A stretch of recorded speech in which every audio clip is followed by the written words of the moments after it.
Welcome back, everybody. I apologize that my first 2 pages that I did in this tiny journal did not work as far as having Wi-Fi mess up my transfer of files. So I'm showing you here how I did it. I used a stamp first on this spread, and then I brought out 3 ink colors that I thought would look nice because we had that red tab on the page there, and I thought it'd be nice to tie it in with that tab. So again, I'm sorry you didn't get to see the process, but it's fairly cut and dry. And on this second spread, same problem. And I used my transparent blue, and I sprayed the pages first.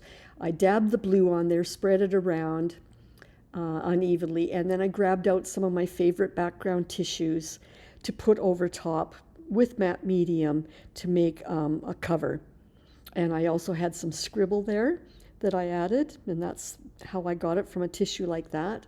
So I apologize, but that's just what happened. I've left a lot of space there so that if you really wanted to down the road, you could write your favorite quote. And that's kind of the idea. Now on this third spread, I started off by stamping, and the ink pad was really running dry, so it didn't work out very well. So what I did was I got my favorite micron pen, I think it's a 0.5. These come from Japan, and they're waterproof and they're wonderful. I use them all the time for my doodling. And what I did was I just went over all the areas, and I used the stencils up top there as a guide for enhancing some of the lines that were on it. So this is just a trick you can do if you really had unsuccessfully stamped a stamp with bad ink. So there we go. I blow dried it really, really well. Even though it's permanent ink, I knew that I didn't want anything to bleed. And what we're doing here is I'm spraying it with water, and then I want to add some inks over top. Isn't this going to be fun? I've got my favorite colors again. And what I've done, because there's already water on the page, and it's transparent ink. This is not ink, actually. This is my, this green and blue is my high flow acrylics, so they're very transparent and fluid. Anyway, they're beautiful, bright colors, so I just spread that around, coaxed it a little bit with the brush. But once again, I'm not overthinking this. I'm just putting the brush down and dabbing it. So I added more water so that I could, oh, and I'm dabbing away the center there. That's where the paint always bleeds through the seam. So again, you can see what I'm doing, a lot of water and then coaxing that blue paint around. And I'm trying not to touch the blue with the green because it will become a dirty dark green. And then I'm dabbing away extra. And then I gave that a really good dry. And then I thought, let's get out, this is an ink. I don't think it's an acrylic, it's an ink. It might be from an Indian ink factory. And I'm just going over, just randomly, not even trying to stay within the lines, just dabbing some smudges, if you will, of orange as an accent. I didn't worry that it spread, and then I decided, well, since it's bleeding over anyway, I may as well just go with that. See, I don't call them accidents, I call them happy incidences. So again, I'm trying to highlight a little bit, but then I decided, what the heck, I made a mess, let's just put some orange in the white area. That's also why I left some white, because I thought I might end up doing that. And because the stamps are so fun and funky, I thought it'd be a fun and funky background.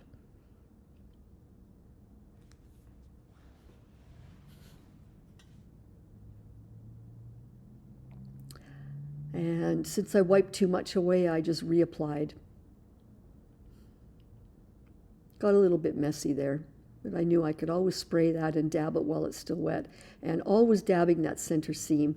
I got some felt pens out, some felt markers, and I'm not happy with them, so I'm not going to even share which ones they are because I'm not going to keep them. They're terrible, but it gives you an idea that at this point, once the page is very dry, you could go in with any of your felt markers, or pencil crayons would work, and just bring out some of the detail. Again, this is just funky and intuitive.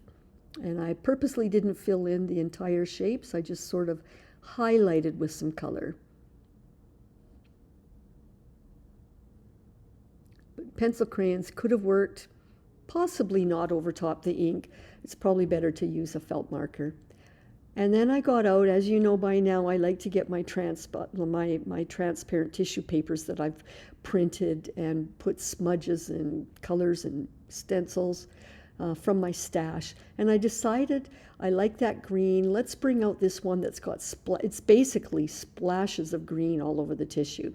So in adding matte medium like this as a glue all over both pages, and then putting that tissue paper over top, it's in effect the same thing as if I was to take that green paint with a long bristled paintbrush and just splash it on the page. But because I like to use these transfers from transparent tissue, it gives you an idea how it looks, because if you don't like it, you could pull it back before it sticks. If you've watched any of my art journal pages from my 8x8 inch journal entries, I did 10 already, you'll see me do a lot of this.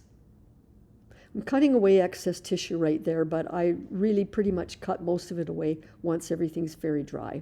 Otherwise, it makes the scissors very tacky. So I decided I wanted to put a little more up there. And I've got two plastic sheets from previous stencils that I bought, stencils, and I'm using them as a page protector behind here, so that I don't ruin the white pages on the next pages of the book. So again, you could have done this by just splashing green.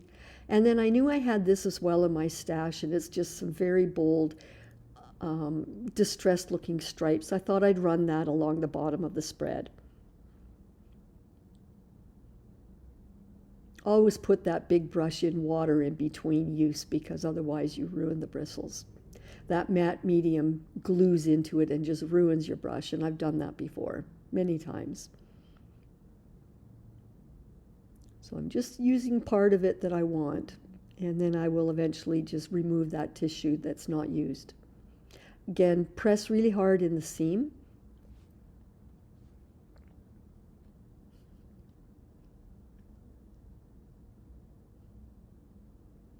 And give it a really good blow dry. And then I decided, same kind of idea at the top area, but this time it had some blue, very, very distressed looking remnants of color on tissue. There's no rhyme or reason, there wasn't a pattern. It's just a bunch of distressed smudges, if you will. And I like that because it just adds some blue over top everything and brightens up the spread. I call it a spread when it's 2 pages like this.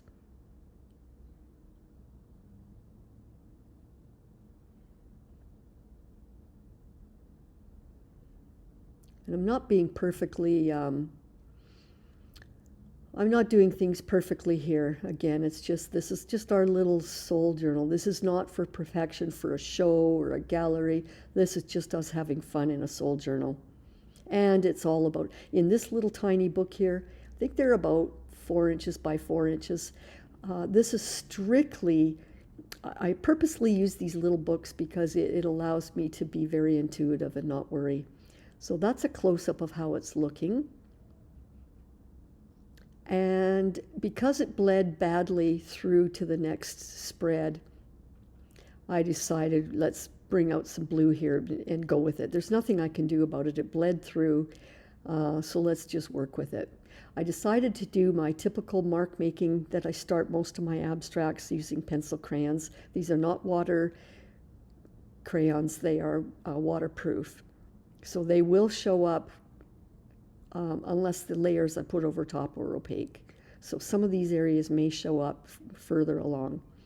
Just making sure that I protect the seam on the page in the back so that this doesn't happen again. So I'm putting some painter's tape there and really pressing it in the groove of the seam. And now, because I knew I wanted to use a lot of water, I used paper towels behind each page. I sprayed the page first, then I added the paint, and now I'm encouraging it to move down the page. And I will encourage it even more by spraying water. But it is messy. Be prepared to dab. And you've got to dab that quickly so it doesn't spread blue. Because the page is curling, it might spread into the page behind. So make sure you're always mindful of that. And again, I had way too much blue going into the seam, so I'm just dabbing some of that away. Give it a good blow dry.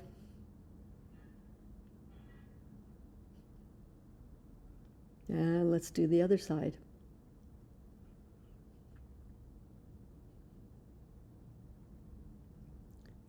I've not only got paper towel behind the page, but I've got it down below where the water is going to pour down off the edge of the page. Now I won't do it exactly the same as the other half because I like asymmetry. I don't like things being a mirror image.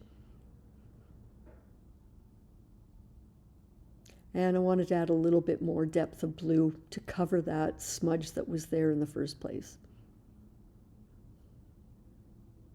And a really good blow dry, especially in the seam. I decided on, because I removed the protective page, I had to add it again. I didn't want to ruin the underlayer. So I just thought I'll put a little bit more blue down there. And notice I'm doing everything asymmetrical, but it gives a little bit of a balance on the 2-page spread. So I'd like to add a little bit of green on the right. So I'm re-wetting. And it won't be a lot, it won't make it be a lot, but it's such a beautiful bright green that I don't need much. So it's just to draw the eye around the page.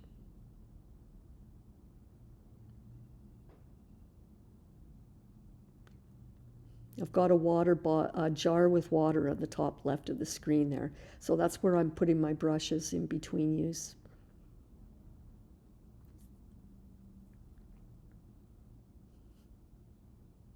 And this time I'd like some of my favorite orange over there. These 3 colors work really well together.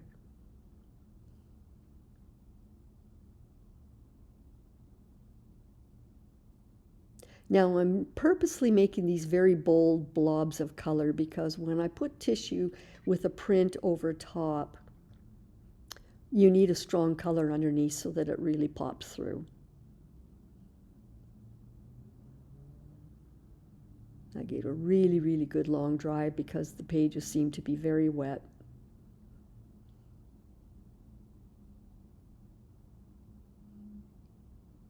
Now I'm pulling out some printed tissue that's got a little more obvious. It's not a pattern, it's still distressed, but I wanted to bring out that complementary orange, but also add more white to the page. So I kind of marked where I'm going to need to cut it back. And I've sped this up so that I don't bore you with that part. And I thought I want a little bit of white below there as well, so I just tore away a little bit extra. And remember, if you've seen my work, once we add that matte medium and glue this down, a lot of the edges of that tissue paper tend to get mushy and disappear. So I'm not too worried.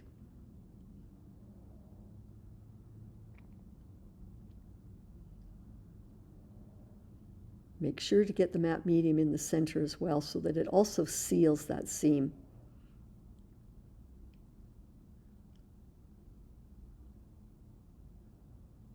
So I'm keeping the orange pattern on the tissue up on the top left because if I put that orange over top the blue or the green, it would turn kind of brown, and I didn't want that. I want to keep these colors bright and happy in the Soul Books.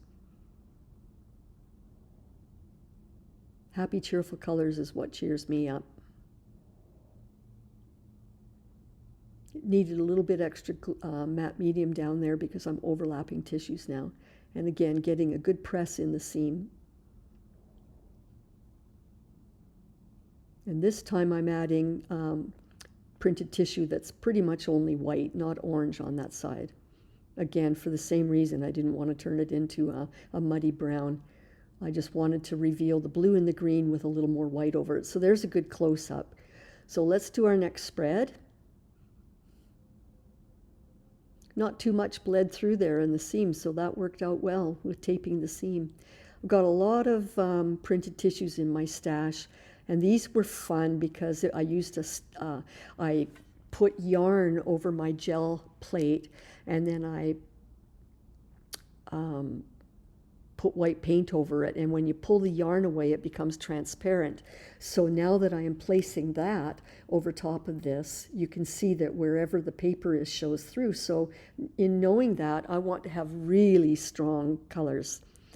This one's really fun. This is, when this one's done and you look at it, people would think, how did you do that? Because it looks like yarn that changes color as it goes along. I did a lot of heavy mark making with the pencil crayons because I wanted bold color to show through, and I wanted bold mark making to show through as well.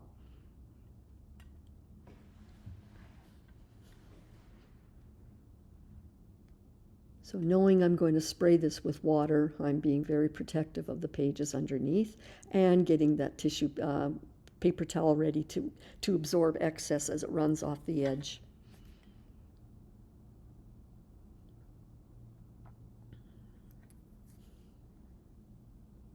Spray, spray, spray. I took a little excess water out of the seam so it wouldn't bleed in there as bad. So I'm putting really strong dose of quinacridone Nicolazo Gold on there. I just love that color because it's so strong where it's heavy, and where it hits the water and gets weaker, it turns brighter. It's just such a beautiful color. I really need the colors in this background to be strong. That plunger isn't working very well, so I end up just using my paintbrush.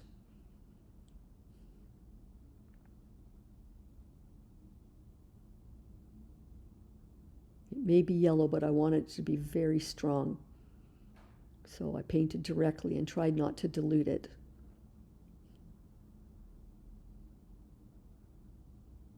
And then I got some red out. I believe this one's not an ink, it's an acrylic. It's an acrylic ink, so slightly different base from some of the other inks. I think the yellow was different. But I'll put that information down below. And again, this is really going to help make that yarn pattern from the tissue paper pop. When I do this technique, the strong color underneath and then printed tissue over top, oh, that's just true magic. I blow dried it, made sure it was nice and dry. See that? See how, now you understand if I wouldn't have done strong colors, it wouldn't have popped through so well. So I cut away what I thought I would need or close to it. It doesn't matter if I've turned it around. Any way that I place that is going to work. Again, I'm not overthinking. This is intuitive. Sometimes I place it the wrong way that I planned, and then I go, wow, I prefer it that way anyway. So again, happy incidences. Put lots of matte medium down, because the more I put down, the more it will dissolve the tissue. Now, the only tissue that's going to really show dissolving will be where it's clear and transparent, where the yarn, the colors show through, because all that white is heavy white paint. That's not going to dissolve away. That's going to stay white. But isn't this fun? It just looks like a yarn that goes from yellow to orange to red. It's just so random. Now, I had trouble with the tissue bubbling over the seam, and I knew it was going to break away, and because it was so wet, it was hard to cut it with the scissors. Sometimes I can run my fingernail along there and slice it. And what I want to do, the whole idea is just to slice right along the seam line so that it just is easier to glue down the left and the right side of that tissue paper. In this case, it wasn't cooperating very well. I used my fingers, and then some of that pulled away, but I actually love it. Again, this is a really happy incident because it almost looks like that's part of the yarn stencil continuing to make a loop there. So I'm pleased with that. It's not a problem. I could definitely work with this. And because there was so much white area there, that's another area where you could go in later with a felt marker or a pen and write a quote or something. I decided to continue with the theme of mark making on the bottom.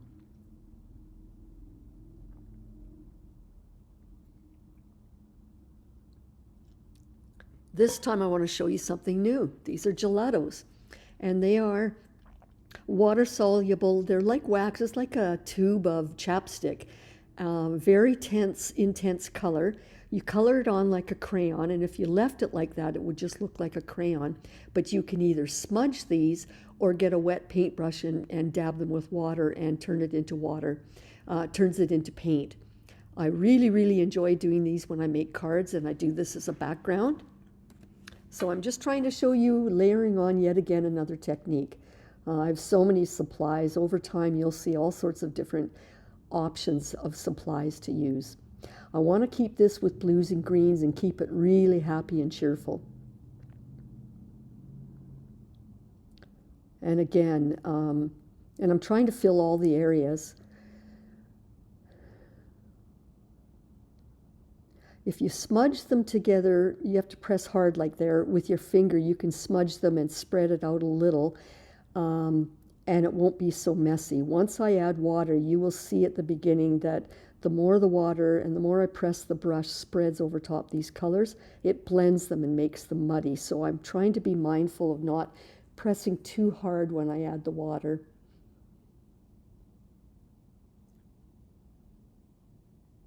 You'll see when we get to that point.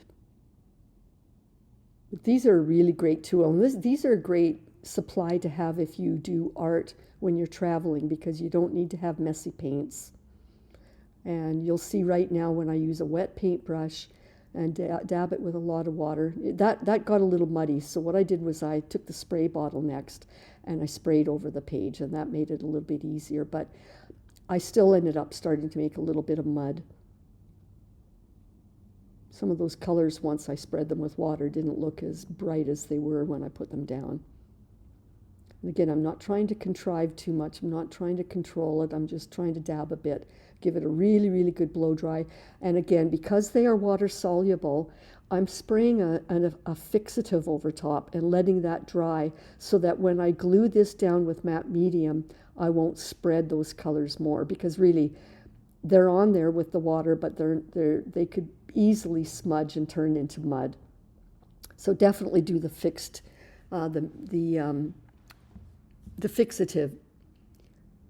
because at this point, if I didn't, and I did this now with a matte medium, I would have spread those colors together and made one muddy color. And again, if you use that fixative, make sure it's good and dry before you add this. And I decided with this print, I wanted to purposely use that white border along the bottom, but not on the edges. And there's where I use my fingertip to slice through, and then I won't have such a problem later with keeping them on the left and the right of the page, because that seam is turning into a little bit of a rolled hump, and it's hard to get paper right over top of it without it bubbling. So again, as we apply the matte medium, it dissolves that tissue, and all you see now is the white paint pattern. So while I let it dry between layers, and this is the end of our second week, I've only done 6. Day 7 is the day of posting this on YouTube. So try to keep it, instead of closing it tight. Oh, what I'm doing is adding a tab, and I previously marked some places along the way where for the next spread that I would glue on the tab. So I took some similar paper, watercolor paper, and smudged with those crayons, some blue and some green, and then made a model print. And there used to be a butterfly print over it too, so there's a little bit of a pattern, which I like. I like mixing prints and patterns. So all I'm doing is make a tab so that each week a tab indicates where the next week is. This is a PVR glue. It's really good. It's used in bookmaking, bookbinding, and it's very, very strong. You put it on the 1/4 inch area, and then I did it as well a bit in the middle, and then fold this and put it on the page, and then I'll have to make sure it gets squeezed tight. So I'm moving it down a little bit so that it doesn't interfere where the red tab is on the first week. And I should have enough space to do this for several more weeks.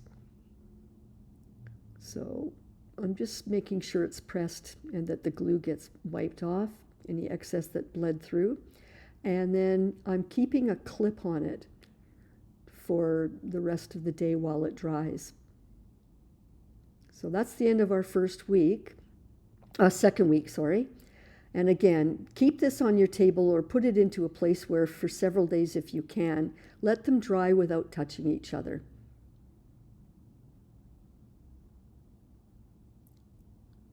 So there you have it. And here's our week, 6 of them. I like them. Again, different techniques. You're learning and growing. And again, there's spaces here where you could glue on quotes. These are not finished. These could be anything. Thanks for joining me.